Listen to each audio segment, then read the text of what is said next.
সাধারণ একজন মেষপালকের হাতেই রীতিমতো ধরা খেল ইসরায়েলের আগ্রাসী সামরিক বাহিনী। কি ঘটেছিল ইরাকের মরুভূমিতে? তবে কি ইরাক থেকেই ইরানের বিরুদ্ধে আগ্রাসন চালিয়েছিল ইসরায়েল? মার্কিন সংবাদ মাধ্যম ওয়াল স্ট্রিট জার্নালের একটি প্রতিবেদনকে কেন্দ্র করে চাঞ্চল্য ছড়িয়েছে পুরো মধ্যপ্রাচ্যে। ইরানের বিরুদ্ধে সাম্প্রতিক যুদ্ধের আগে ইরাকের মরু অঞ্চলের গভীরে একটি গোপন সামরিক ঘাঁটি গেড়েছিল ইহুদিবাদীরা।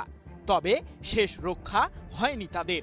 স্থানীয় একজন মেষপালকের চোখে ধরা পড়ে যায় ইসরায়েলের সামরিক বাহিনীর ষড়যন্ত্রের ছক। এটি কি ইসরায়েলের প্রধানমন্ত্রী বেনিয়ামিন নেতানিয়াহুর গ্রেটার ইসরায়েল প্রতিষ্ঠা করারই অপচেষ্টা? প্রশ্ন হলো, এবার কি ইরাকের সামরিক বাহিনীর সাথেও যুদ্ধে জড়াবে ইসরায়েল?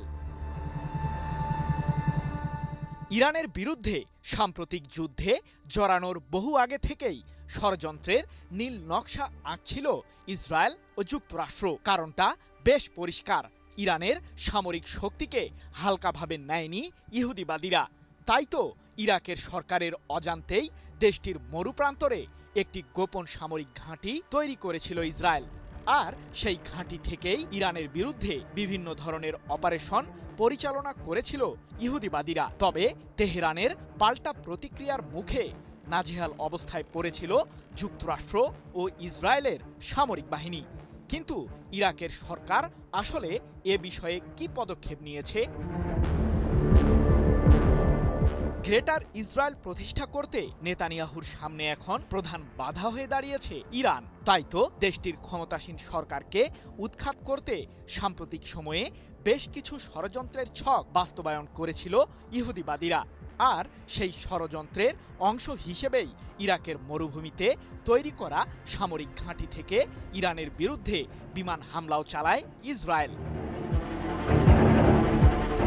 তবে নেতানিয়াহুর পথের কাটা হয়ে দাঁড়ায় ইরাকের সেই মরুভূমির স্থানীয় একজন মেষপালক। প্রত্যন্ত অঞ্চলে সন্দেহজনক সামরিক হেলিকপ্টারের আনাগোনা দেখে ইরাকের কর্তৃপক্ষকে বিষয়টি জানায় সেই মেষপালক। ঘটনাটিকে কেন্দ্র করে তৎক্ষণাৎ তদন্ত শুরু করে ইরাকের নিরাপত্তা বাহিনী। সংবাদ মাধ্যম ওয়াল স্ট্রিট জার্নালের বরাতে 10 মে এক প্রতিবেদনে বিষয়টি নিশ্চিত করেছে ইরানের রাষ্ট্রীয় সম্প্রচার মাধ্যম press TV.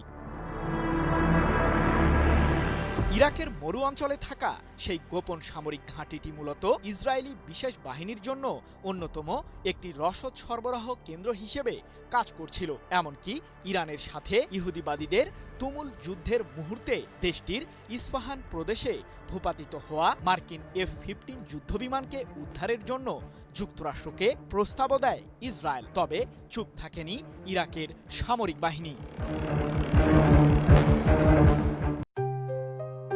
JBS holdings limited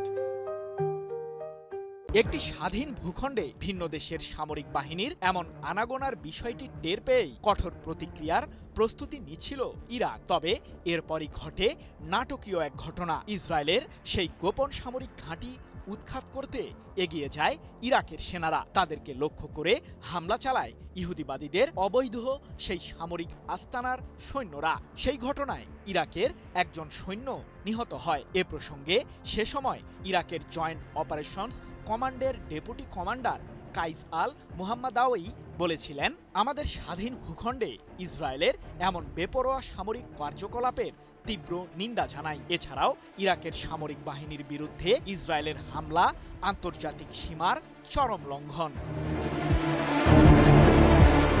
সৃজন মাহমুদ, নিউজ 24।